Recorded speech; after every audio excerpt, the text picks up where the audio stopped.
Yo, yo, yo, what's up, everybody? Thank you for tuning in to yet again another fantastic indie creator interview. It's your Capes Crusader, Cody, and we are keeping it geekly with our two friends, Wells Thompson and Dalton Shannon. We're here to break down Frankenstein the Unconquered, Chapter 1 and 2, and everything in between. But before we do that, welcome back, Wells. Congratulations, on two successful campaigns, and Dalton, you're part of that success as well. Welcome, guys. How are you guys feeling? Doing great. Pretty good. Pretty fantastic, actually. Yeah, it's a good campaign so far. Yeah. Wells is returning, of course. Incredible campaign.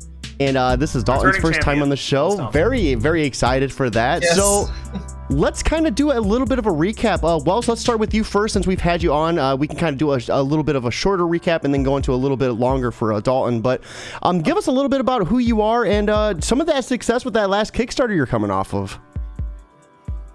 Okay, my name is Alec Baldwin. I'm an actor. I live in Hollywood, California. No, fuck, that's not me. We've talked about this.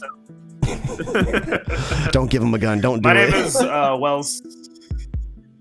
My name is Wells Thompson. I'm a writer, a comic book writer, mostly originally from Little Rock, Arkansas, living in Nashville, Tennessee. I write books. And stuff. Was there anything else in this introduction I needed to do? Yeah. Give us a little bit of give a shout out to your last Kickstarter too. Last time we had you on the show, we were breaking down your last book. Absolutely. So yeah, the two books that Dalton and I are known for are Mechaton and this one, Frankenstein the Unconquered.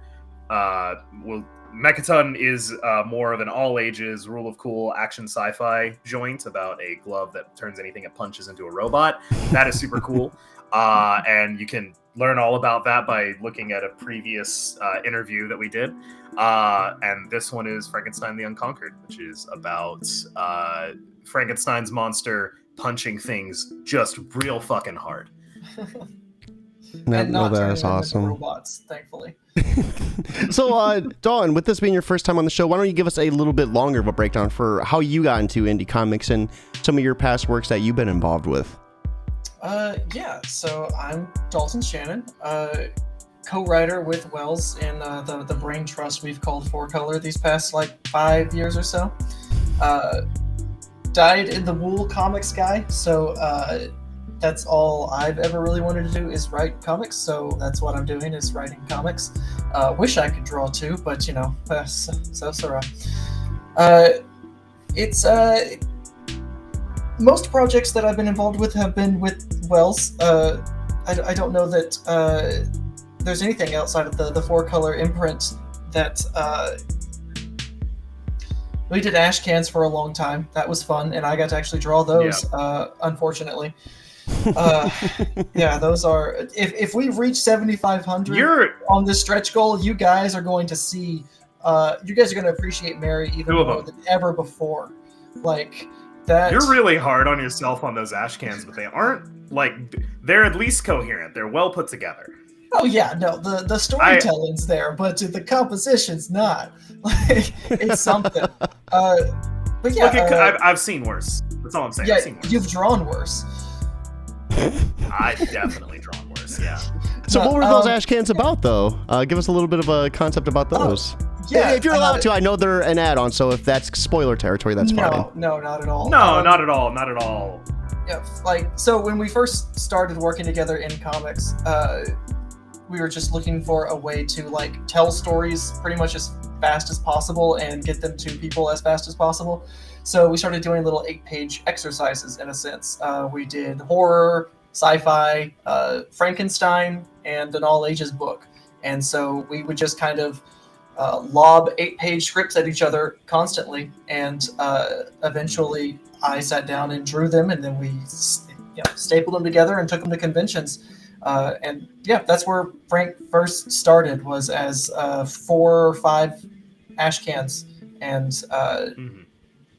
there's a lot of cool ideas that we explored in those ash cans that really didn't have a lot of legs outside of 8 pages, but we were able to actually take and put into our first major published work, Descent into Dread through Caliber Comics. A lot of those horror books got a facelift and are way better than anything. And Frank got a facelift, and so there is the through line of Frank just keeps running through it. No, I love that. I always love digging in a little bit deeper with those because, you know, it's really interesting that he evolved from that. I mean, the character himself. Right here. There's the first ash can. Yep. The first appearance of Frankenstein the Unconquered. Right out His of drawing, my lettering. Right out of the crater. Yeah, that's not too bad at all. That's not bad at all. I think you are Yeah, being hard on yourself. But okay, guys, you'd rather see this. Well, yeah. I mean, yeah. So I think. Or go ahead. I was saying those ash cans were, I think, really important to like our development, just to learn how to.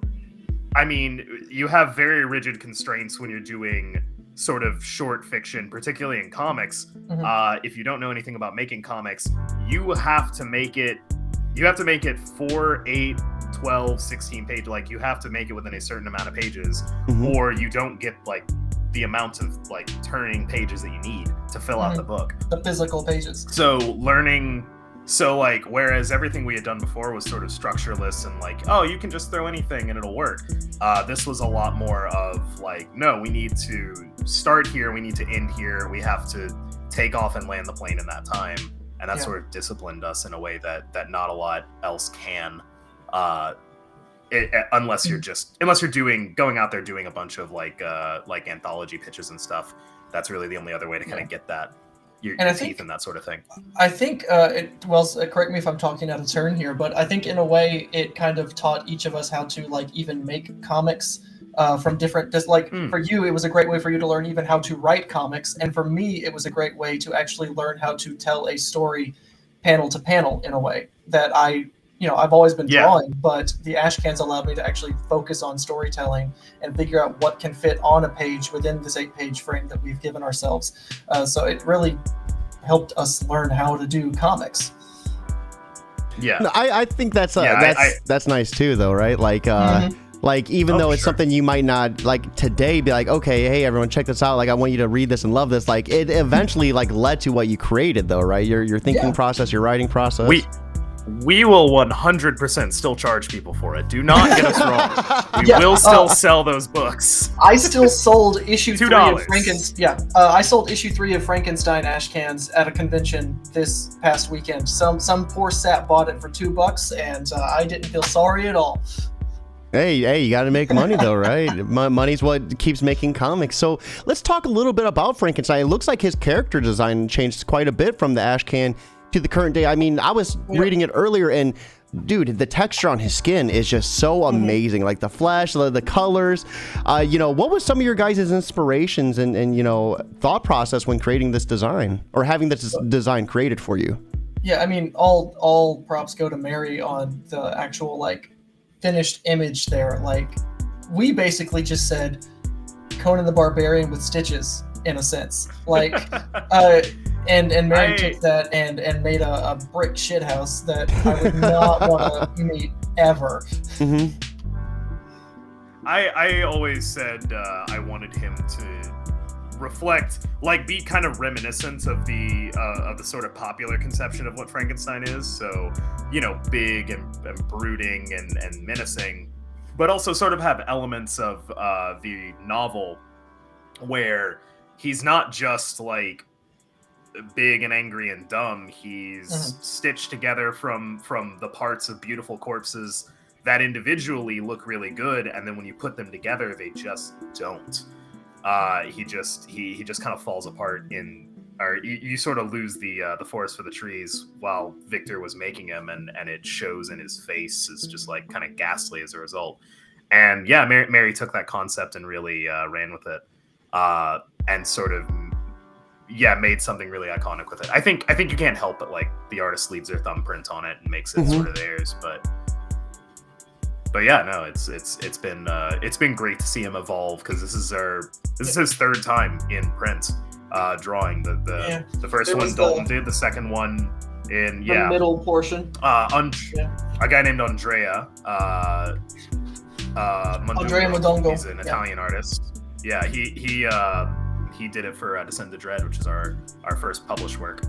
Oh, that's so cool. Yeah, it's awesome to see how he's evolved along the way. So how's that writing process between you two look like? You know, with you both being kind of the co-creators on this. Very gladiatorial. Yeah, no, 2 men enter, 1 man leaves. He usually gets the net. Not entertained? Yeah, he gets the net. I get the big trident, and we see how it goes. No, it generally with Frankenstein. Dalton takes points. We make a point whenever we make a collaboration to say, you know, this person ahead of time is getting final say. That way it feels a little bit more unified. It feels like one vision. It's not lobbed back and forth forever. But we have a good back and forth. Dalton generally writes a really solid first script with a lot of really kind of booming, amazing, sprawling ideas, and I try and rein it in a little bit so that it's more of a coherent story and keeping in line with sort of the character and themes that we're doing. And then we just kind of pass it back and forth until it resembles the shape that we need it to. It's essentially like an incredibly close editorial relationship that just has like an absolute trust to it. Yeah, we both play with each other's strengths and weaknesses really well, because God knows I'm not great at theming, but Wells is super great at it, and I don't know, Wells probably isn't great at like the big action bits, but I'm like, hey, dude, I got you, don't worry. I think, and we're more both getting importantly, better like at working that. together. Yeah. I think we've both strengthened each other. In Absolutely. That regard. Like, So if it's not like way. too much to ask, who had the ultimate say on this one? Who had the ultimate say on the other one? Because I'm assuming that's how it worked, right? Yeah. I've got Frank, and he's got Mechaton. Yeah. So everything that comes down the pipeline on Mechaton, I'm the one who says, okay, this is the way I ultimately want it to be. Suck it. No, it's more collaborative than that, but just that, like, you know, He says suck it in the nicest if we're really way. split on a decision, Degeneration X. But yeah, no. For Frankenstein, Dalton goes through and makes sure that there's really one voice on it, and that it sounds consistent throughout, and that we're going in a direction that is ultimately beneficial. So yeah, for Frankenstein the Unconquered, Dalton has the final say for sure. But we both put a lot of ourselves into both projects, so it's hard to ever claim that it's just one of ours. Yeah, we like to say that Wells keeps the wheels on the cart, and I keep the cart going as fast as possible. Hey, I love that though, because both have to work in union with each other to keep moving forward. Was it a weird transition though, going from like a bloody and gory comic to an all ages comic? You know, because it kind of seems like two different ends of the totem pole, right? Until we give Frank the glove. Thanks. That would be so awesome. I'm looking at you, Fernando. The crossover no one knew they needed. Surprisingly, no. I don't find it very difficult to go back and forth between the two. Like they're really different, but at the same time, you know, both are action heavy. Both are ultimately stories about, you know, people trying to make their way in the world, and I think one group of people is much more functional than the other. But that's what gives the stories their flavor and makes them a little bit more interesting is the differences in that. And the fact that we made Mechaton a little bit more all ages, like those are restrictions, those are constraints, but every story has constraints. Frankenstein very much has we go into it knowing kind of the limits of what we can and can't do and what we want to do with it. So it's just a different set of stuff to keep in mind. And those restrictions are ultimately, I think, what makes each, you know, book unique and each book fresh. Yeah, probably also helps that we're not writing on like a monthly schedule, so we're having to churn out an issue of Mechaton and Frank every single month. Like, because of the Kickstarter model, we can kind of breathe in between issues, so like we can kind of allow our brains to reset and be like, okay, Frank cannot be nearly as quippy as Mechaton, so we have to really dial it back, and Mechaton can't be brooding at all. So it does take some switch flipping, but it's not nearly as arduous as it could be. Oh, I got you. Yeah. So And oh, go ahead. Oh, I was gonna say, not to like, get really into how the sausage gets made, but even with that, like, it's not even like we're going, back and forth and then shoving a script out into being made. It's like we worked on Mechaton 3, 4, and 5, and got all of that prepared, and now we're moving on over to Frankenstein, 3 and 4, and moving on from there.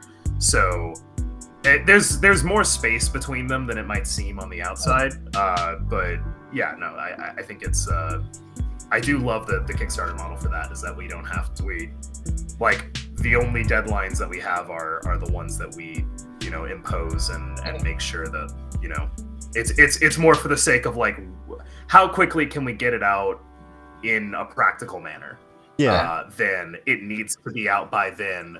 Come hell or high water, if we have to sack the quality for it, then fine, so be it. It's like, no, we get to make sure that it's as good as possible before we send it out the door. Oh, that is awesome. So let's go ahead and give a little bit of a recap on Chapter 1 before we dive into the Kickstarter for Chapter 2. So without, and we don't have to spoil anything that you guys don't want to, but what was Chapter 1 about? I had a chance to read it. I loved it. I loved my copy. Thank you, guys. This was such an awesome read. So in your own words, what would you say the concept and the story is about? Oh, wait, what was the haiku on the back of the book? That summed it up pretty nicely. All right. Nude beast descends space, slaughter and mayhem trail near. My pants are so tight. Thank you, Grant Stoy. Grant Stoy, creator of SideQuest, who, if he's not already booked for this interview, you should definitely interview Grant Stoy. He's a fantastic creator, but he was kind enough to give us that pull quote.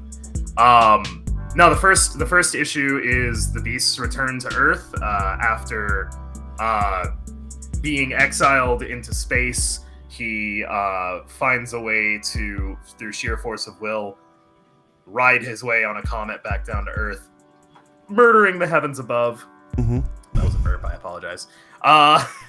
And make his way back down, and we learn that the reason he had that will is because he wants to enact revenge for what happened to him and his family some 30 years prior. Which, again, the book goes through like a past sort of when Frankenstein thawed from the ice, and a present when he came back to Earth to enact revenge. So we learn a little bit about how he came into this world after apparently freezing to death at the end of Frankenstein's or Mary Shelley's novel Frankenstein, and why it is that he continues this kind of bloody warpath. If I had to summarize the Chapter 1, it would be Frankenstein comes to Earth, looks badass, and then promptly does some horrific war crimes. It's I think in this round of push for the book, a few people have pointed out that it almost has like a Western feel to it, because he kind of like rides in and then rides out into the sunset. And I was like, Frank has a few Western elements there too, because it's very Gunsmoke, where he comes to a town, he solves a problem, and then he rides off into the sunset. So literally on a saddle too, right? Solves a problem. Yeah. But I mean, at the base terms, that's kind of what issue 1 is. He rides into town on a comet, solves the problem of some marauders that were causing issues, and then he rides off into the sunset on a big lizard after destroying an entire family's way of life. Yeah. I think that's the interesting twist, though, is like, if you look at that family, it's like, yeah, the marauders were fucking with them, and they were gonna steal some shit, and they were gonna steal some shit as taxes, but like they were probably gonna let them go at the end of it. They're probably gonna be fine ultimately. It's hard to say. We don't really get the sense. Like, are they better or worse that Frank came along and helped that's a good question. I mean, because Frank just totally doesn't give it up. I love just how, because it's gory, it's graphic, but it's also fun. At one point we see Frank riding a huge dinosaur, and it's like, dude, let's go, man, let's go. And his strength is just unreal too. I just love the combat scenes. Are we gonna see more action in chapter 2. Like, what's chapter 2 aiming to be? Have you seen Frankenstein meets the Wolfman? Yeah, we got the well, no, I'm talking the film. Oh Frankenstein no, meets the Wolfman. I haven't. It's that, but better, because there's actually fighting in it. It's there's definitely some fighting in it. Like I said, we're continuing that kind of twin path of the past and the future, and the future has a lot of world building and conversation and eventually some supernatural fighting, and then the past has a pretty brutal beatdown. And one of my favorite things I've written, I want to spoil it, but I don't want to spoil it. But Frank, like, there's just a cutaway of Frank doing something so horrifically violent. It's impossible not to laugh at it. Yeah. At least I hope that's the effect that we wind up with. That's so awesome. I think right now, let's go ahead, and this is a perfect segue. Let's go ahead and pull up the Kickstarter and check out the campaign for chapter 2. So we are looking at Frankenstein the Unconquered, issue 1 and 2, an action horror comic. Frankenstein's monster thaws from the ice 500 years in the future to find a bombed out apocalypse as hideous and broken as he is. Currently sitting at $6,507 of a $5,000 goal. Congratulations, guys. 8 days into the campaign. That is remarkable, dude. Hell yes. 243 backers and 22 days to go. Funded in 72 hours. How are you guys feeling about that? That is so awesome. Hashtag blessed. Incredible. Feels absolutely amazing. I don't want to spoil anything or sound arrogant, but like I feel in my heart, knock on wood, that this is the one that's going to get us to that 5-figure. I think people are feeling it. I think it's off to a strong start. I want to see 10,000. Dude, let's go. Get there. Yeah, absolutely. Let's go ahead and check out this video and see what Frankenstein the Unconquered is all about. Lies are as abundant as sand in this arid wasteland. Lies and secrets long buried. The eternal dunes coerce and manipulate all who step into this land. They offer a warm bed, a long-awaited drink, a lover's embrace. But the sky burns. The air dances before the eyes, and when the sweat can no longer drip, the hideous truth begins to whisper. And once that truth is seen in the harsh light of the desert lands, there can be no more hiding from it. Yeah, my boy's wanting a piece of bread. There are only two options. To internalize that truth and leave the sand stronger than before, or to wilt under the weight of it and let the sands consume you. The desert is nothing but the eternal lies of its savage sands. But there are those who carry the truth with them on their warm, wretched backs. And the beast has come to share his own.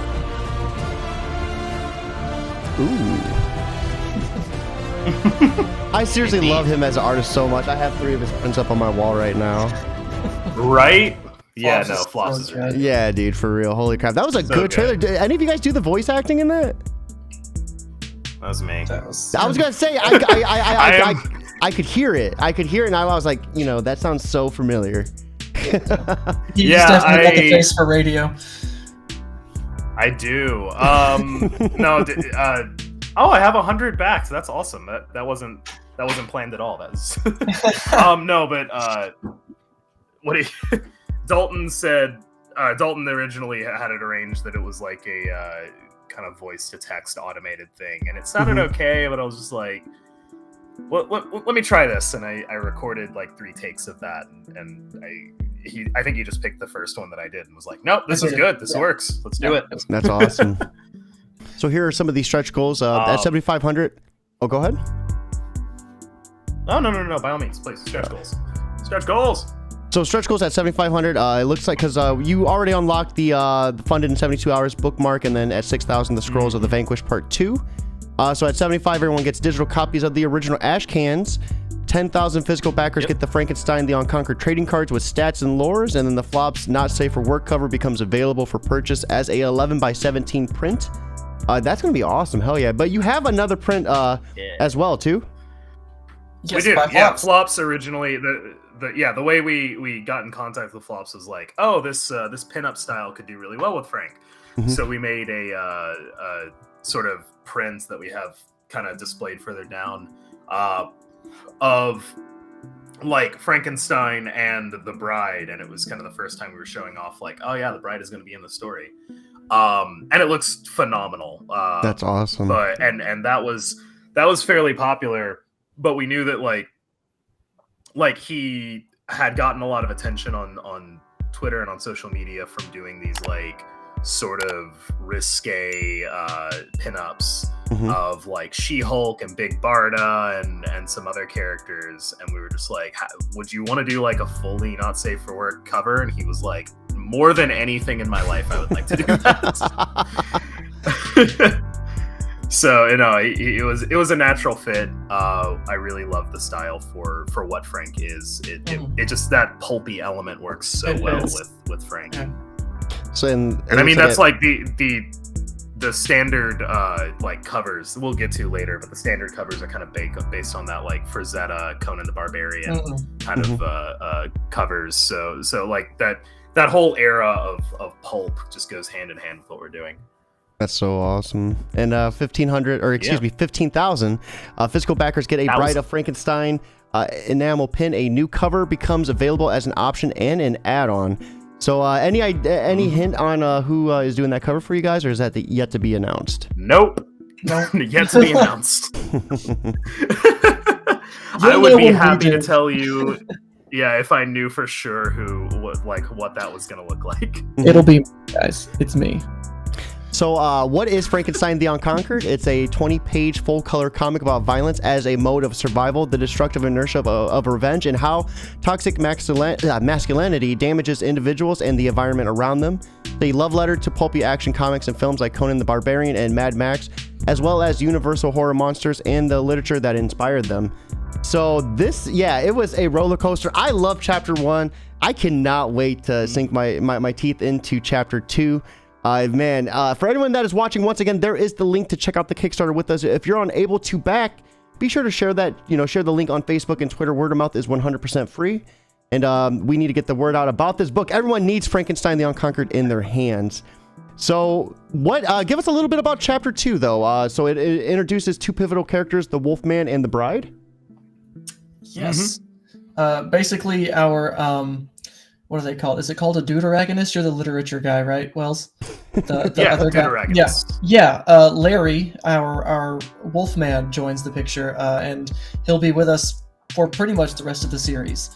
But essentially, like the last good guy in this world, and we know what happens to people when they meet Frank. So Larry's in for, I won't say a treat, but it's going to be a lot of fun to watch. It's. And then the bride through flashbacks. We get to meet the bride and see what she's all about back before Frank was shot into space. And we get to see her in the full-on badass glory that she is. Because, I mean, in my head, Frank's cool, but the bride's way cooler. That's awesome. And I was talking to Wells backstage. I loved how in those splash pages you had like hints of the bride. It was very subtle, but you could tell just by the signature hair. So I love that you're going to be diving into it deeper in this. Now, right here is some look at the interior pages as well. So let's go ahead and just look through these. And one big thing that I love about this is like the way the paneling is done. I thought it was so awesome and gorgeous, the way you guys have your pages set up.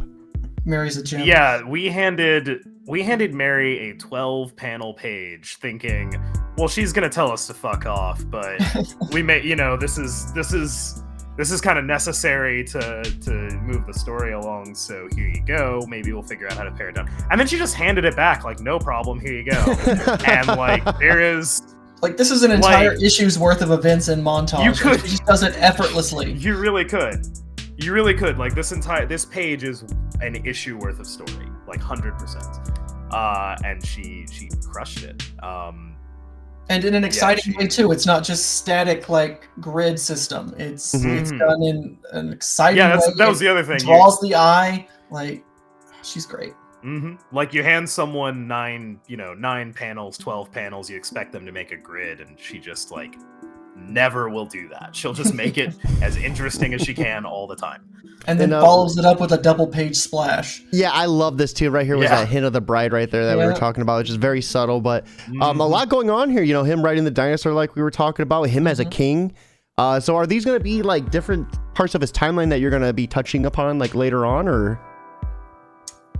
It's possible we could explore some of it, but I think a lot of it is just sort of the myth, the legend, the lore of that, that Frankenstein sort of imposes as being the sort of force of nature in the world. Yeah, I don't know if we'll ever see these adventures, but there's 200 years in between him coming out of the ice and getting shot into space, so anything's possible. Especially with those a lot of stuff.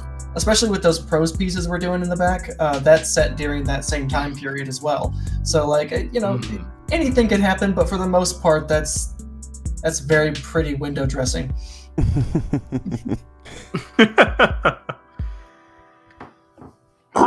And then here, just that sort of just like a highly emotional, like the way she's able to draw faces and expression. I really love. She's kind of getting the most meat out of these characters. No, absolutely. So here's a look at some of the covers too. So this is going to be your cover A, and is this the same cover artist that you had for your last issue? Yes, Heather. Yes, this is Heather Vaughn.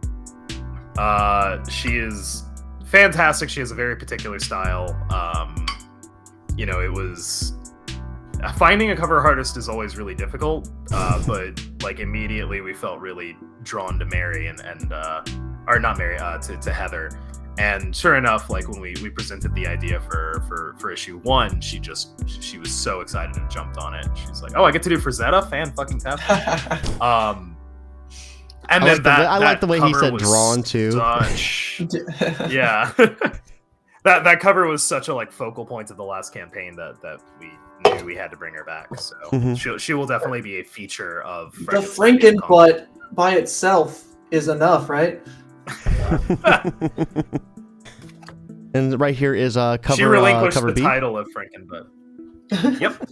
So this is drawn by the incomparable Kaylin Smith. One of my favorite comic artists out right now.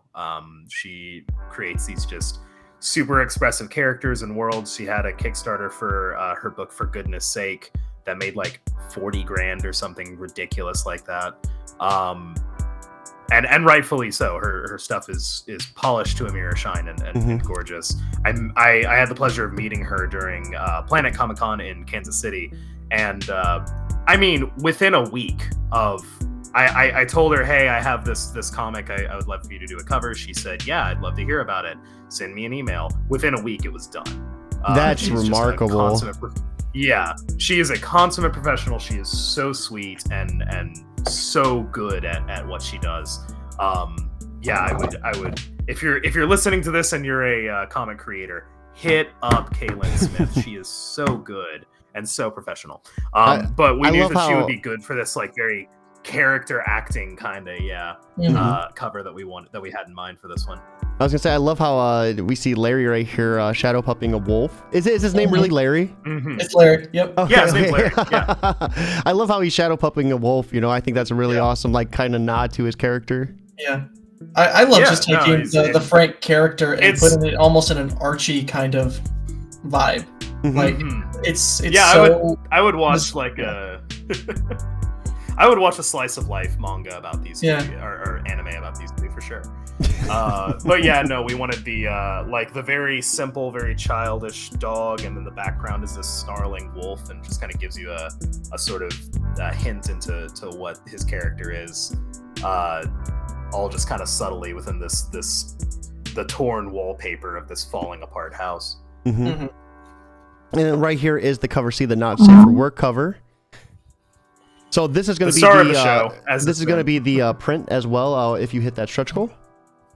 Yes. Yeah, if we hit the stretch goal, we'll stretch it out to 11 by 17 and give you guys something to put on your wall if that's your jam.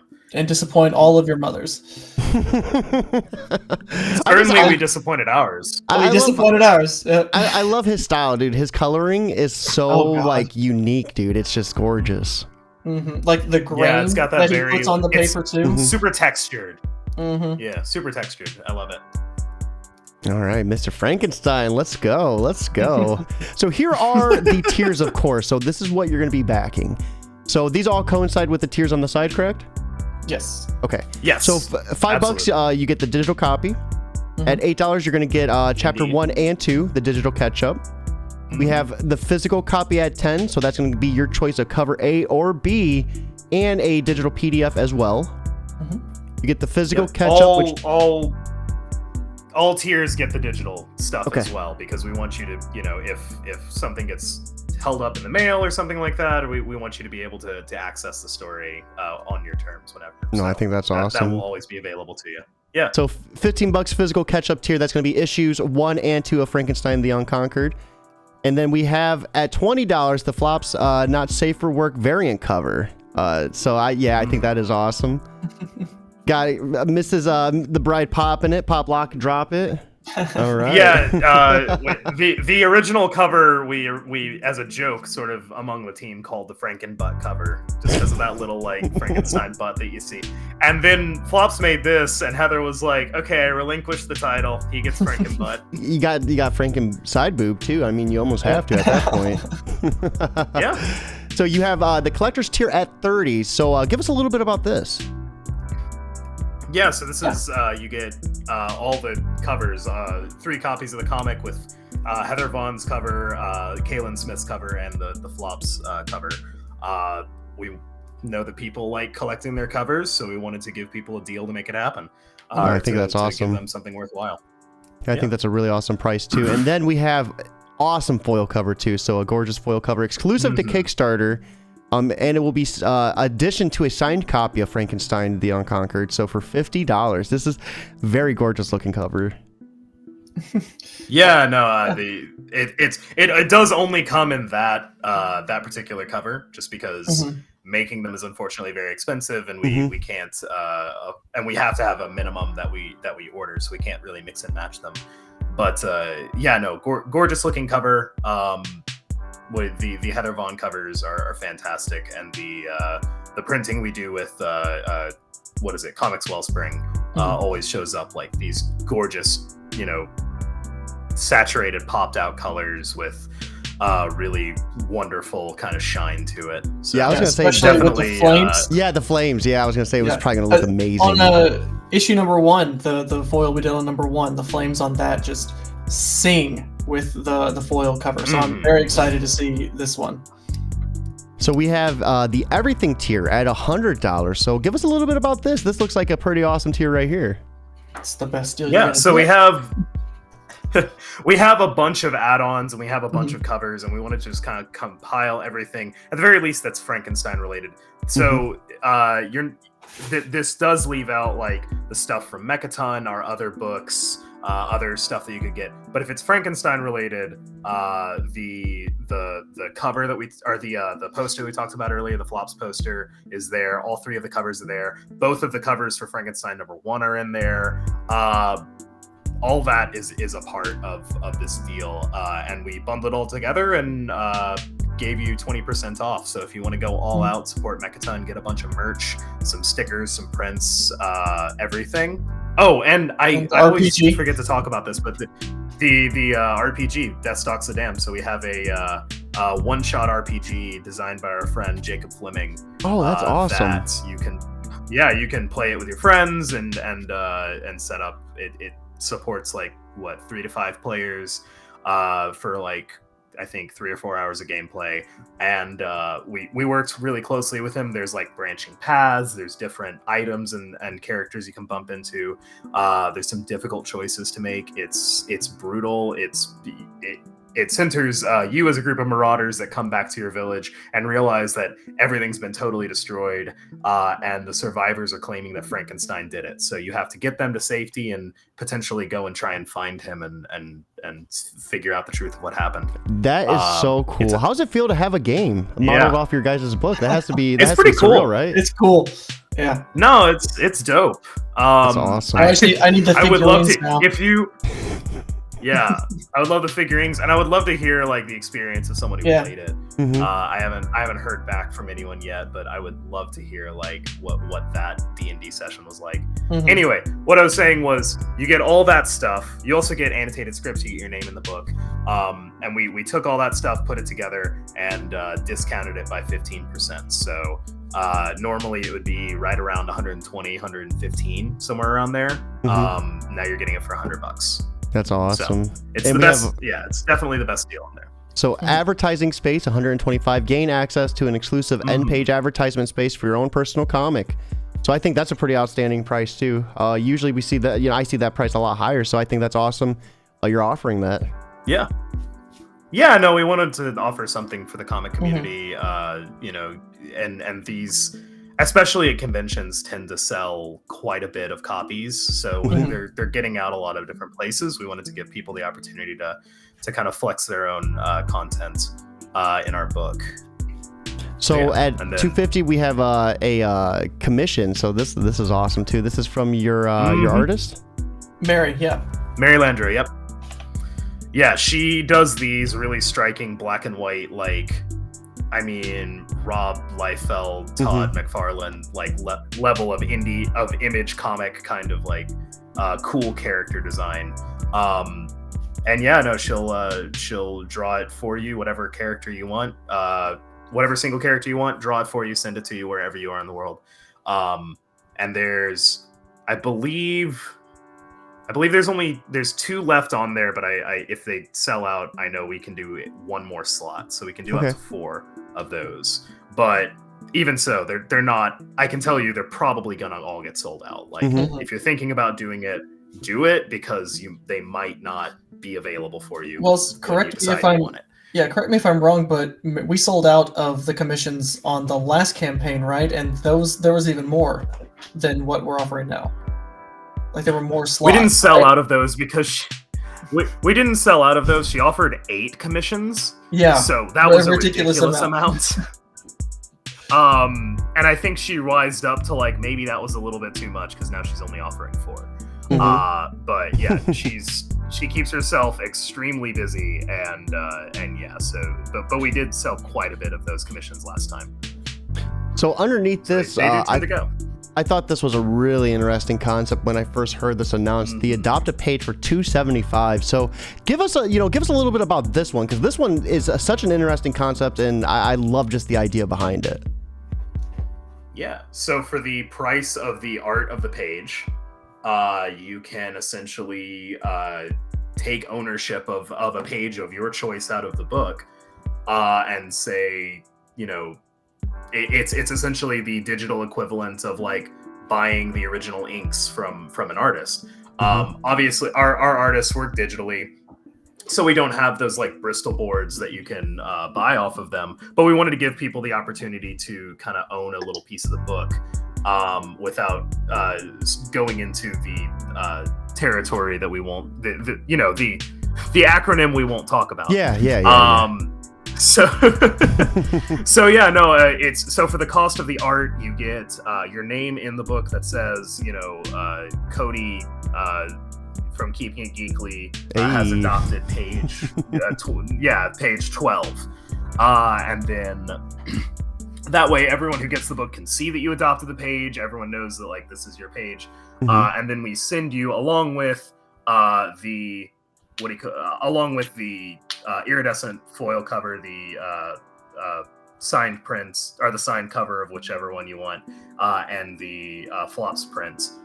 You also get a 11x17 like poster of that page in particular. That way you can frame it, put it in your house, just like it's a regular piece of like a Bristol board that you would buy off of an artist. That's and so you can display awesome. that and be like, yeah, I own this page out of this comic. Yeah.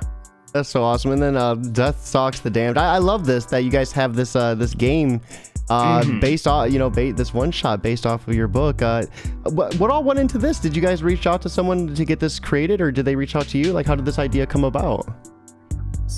Our good buddy Jacob, actually, that we ran into at a few local cons in Arkansas. He's a big D&D head.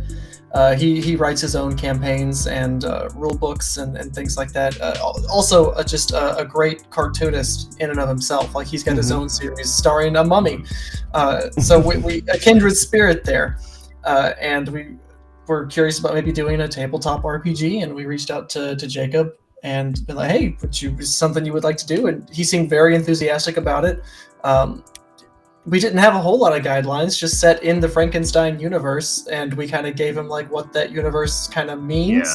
Yeah. But we were like, here's some characters that can appear in it, and like, I don't even know if we know all the rules of the Frankenstein world yet. But And then here are some of the other add-ons that are available.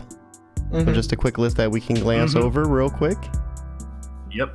Scripts that have commentary on it, and stickers, and the print by Flops, and some other books that we have, Mechaton, Descent into Dread, etc. So right here Frank's is first appearance in Descent into Dread, guys. so That's this true. is pretty much the Kickstarter in its entirety, right? Like all the tiers and stretch goals and everything.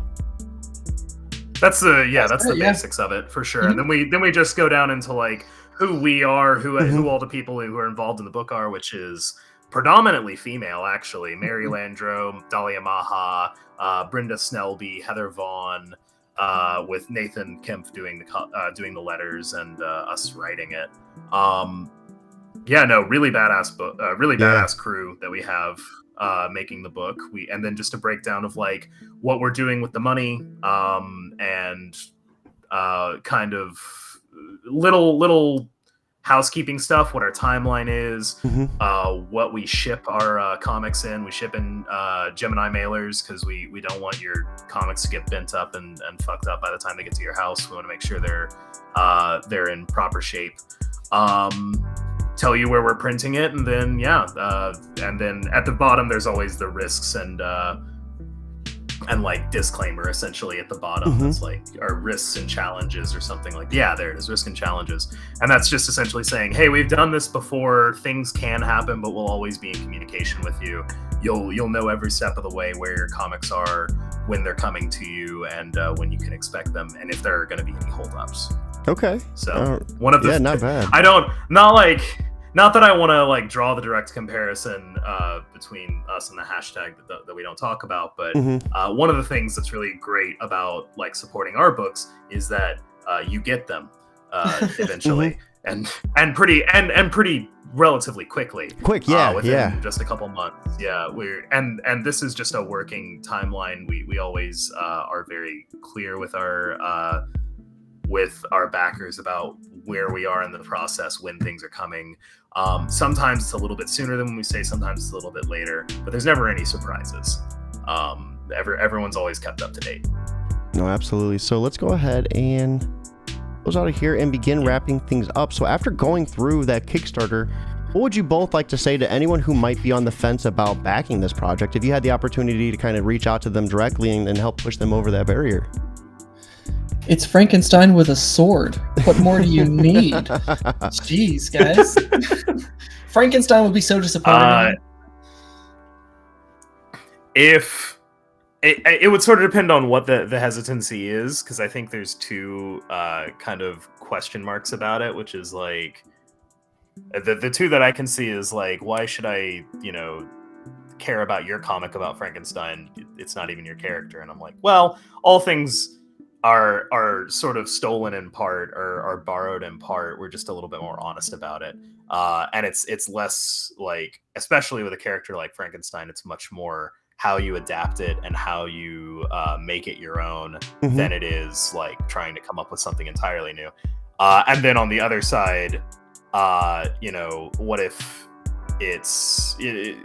Frankenstein is all good, but it seems kind of dumb? And I would say that I think that Dalton and I You're care right. most of all about the storytelling. And while you're right, it is dumb, it is also fun. And just because it's a little dumb in concept doesn't mean we're not taking the characters seriously and really like making sure that this story is a big one that hits you hard.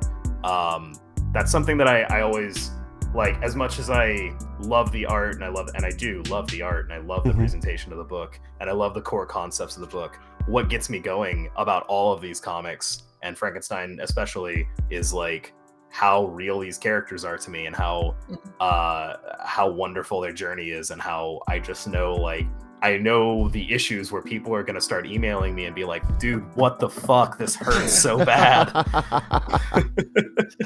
That's awesome, though. I want you to experience that with me is basically what I'm saying. Like, I think you owe it. Not that you owe it to yourself. I would love for you to experience it with me, and I think that you'll benefit from it. You do owe it to yourself, though. It's a good read, though. I love chapter 1. I can't wait to see what you guys do with chapter 2. Yeah, end of the day, it's philosophizing about the human condition while cutting the heads off of dragons. Like, it's all better for it. So I think after that, we were talking backstage and I told you guys I was going to come up with a good question for you guys. I think I came up with a strong one. I think it's a really good suited for you both. So, for anyone who might be new and watching for the first time and maybe they're experiencing burnout, what would you guys say, as two creators who have done multiple Kickstarters and successful ones, fulfilled them, and churning out book after book, what do you do to make sure that you don't burn out from all of that? Like, what is some of your biggest pieces of advice that you would offer for people to work against that? Well, stopping to smell the roses. I mean, such a cliche piece of advice. Stop to smell the roses. Definitely helps. Like, take a walk every now and then. Look around. Go to one of the things that honestly, like, didn't cure my burnout by any means, but like completely stopped in its tracks and made me go, oh, this is why I'm doing this, and this is a cool thing about life that like I get to do because of this. Is I went to a couple concerts with my wife recently, just in some really intimate venues, and we saw some bands that I was really excited about seeing, and it jazzed me up in a way that sitting around doing the same thing over and over again definitely will drain out of you. But also I would say, like, revel in your victories. Like, don't let them pass you by. It's easy to go, okay, that got funded, on to the next thing. But every time I get a shipment of comics that I made that are real now for the first time, I take them out, I flip through the pages, I look through all of them, feel them, get a smell. I take it in as just like I made this thing. Like, I get, this doesn't exist without me, and that's such a boon for the soul of just like taking pride in like the physical act of the creation that you're kind of bringing into the world. I think that's awesome. The thing that like that's the thing that brings me out of the idea of like, oh god, I am just absolutely burning the candle at both ends. It's like, oh, this is worth it for so many reasons. This is worth it.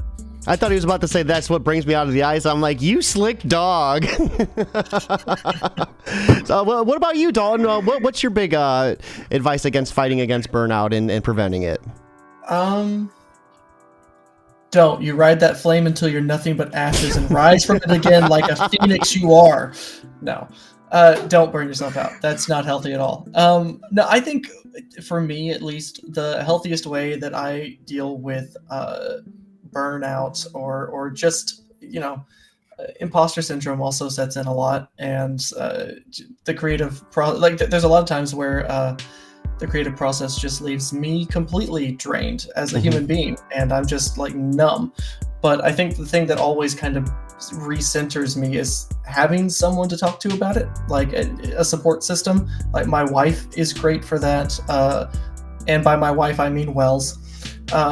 We're very good at keeping each other kind of, on the one hand, grounded, and on the other hand, still like looking up at the sky. Like, having someone who can understand what's happening and kind of pat you on the back when you've succeeded, and to kind of share in those victories, and I don't know, just having another person has always helped me with burnout and make it seem that I'm not as much of a failure as I always like to say I am. So if you don't have someone, go find someone. You know what? You just shoot me and Wells a message. We'll be your rocks, guys. I'll tweet at you. It's gonna be completely sarcastic, but I'll tweet at you. All my tweets are sarcastic. It's fine. He'll do it. No, having that person to bounce off of can act as like an energizer in itself, right? Like if you're feeling down, you can feed off of that other person and kind of lift yourself back up. Yeah. Wells is super good at like getting shit done, but I don't know that we would be where we are if we weren't working together. You know, like. I wouldn't have the drive, and he would have killed himself ages ago. So, like the way, Wells, I'm telling you, like, I don't know about that. But... Damn, Wells, you all right, man? So, like, at the very least, died of an anxiety attack. Like, it would have happened. So, I'm very thankful that we have each other, that we can kind of have, and so burnout doesn't feel so bad.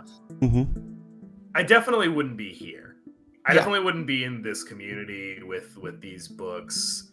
I would honestly probably still be trying to make it writing novels, and who knows where that would have gone for me, because that is such a gatekeepy, awful, just Frankenstein romance. Like, let's go, baby. Oh. And they are much less tolerant of those sort of shenanigans, let me tell you. Yeah. And those covers, right? It's a lot more nose. It's a lot more nose in the air than the comics community is. No, that is awesome, guys. It is the night before Comic Book Day. Look up to the sky. You're gonna see Frankenstein coming in on a comic. Here's the link one more time. Be sure to back this campaign. If you're unable to, a simple share on Facebook and Twitter goes a long way. It is a beautiful Tuesday night. We have to wrap it up. Dalton, Wells, thank you both for coming on here, breaking down, Frankenstein and everything in between. This was an awesome chat. I hope everyone has an awesome time. Most importantly, guys, keep it geekly. Keep it geekly.